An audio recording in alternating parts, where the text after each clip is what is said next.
আমরা তো রেডি হয়ে বেরিয়েই বললাম সকাল সকাল স্নান টান করে। তো তারপরে আমাদের মাল তোলা হচ্ছিল আর আমরা সবাই বেরিয়ে পড়লাম। তারপরে এই দেখো, এর মানে বায়নার কোনো শেষই তো নাই, একটার পর একটা বায়না লাইগাই আছে আর কি কমু। তো তারপর তো এর মা বাবা চ্যাংদোলা করে তুলে গাড়িতে তুলে দিল আর আমরা দুই বোনে উঠে পড়লাম বাসে। তারপর তো সান টেম্পলের ওখানে দাঁড়ানো হয়েছিল, সূর্য মন্দিরের ওখানে।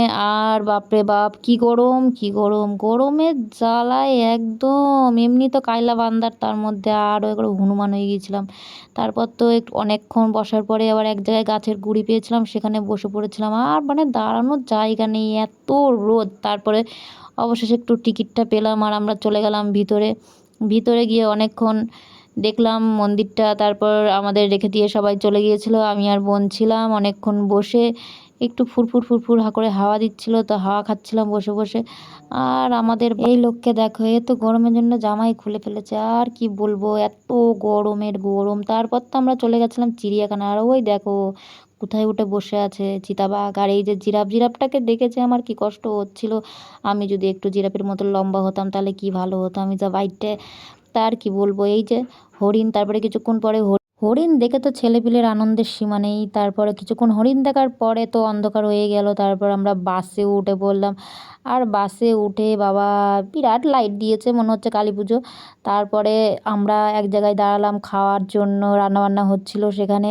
আর আমরা বাইরে বসেছিলাম। আর এখানে রাস্তাটা খুব ভালো লাগছিল দেখতে, হাই রোড ছিল আর পাশেই ছিল একটা বজরংবলীর মন্দির।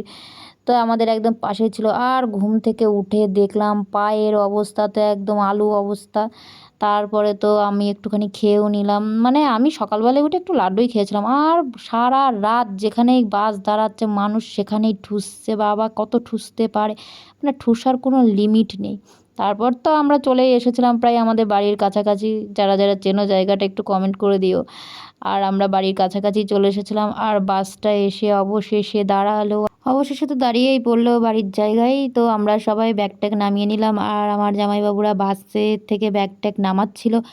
আর আমরা সবাই একটু লেটেই বেরিয়েছিলাম, সবাই বেরোচ্ছিল তারপরেই আমরা বেরিয়েছিলাম। কী যে আনন্দ হচ্ছিল, একদিক দিয়ে কষ্টও হচ্ছিল যে এত আনন্দ করলাম 6-7টা দিন, তো এই একটা কষ্ট ছিল।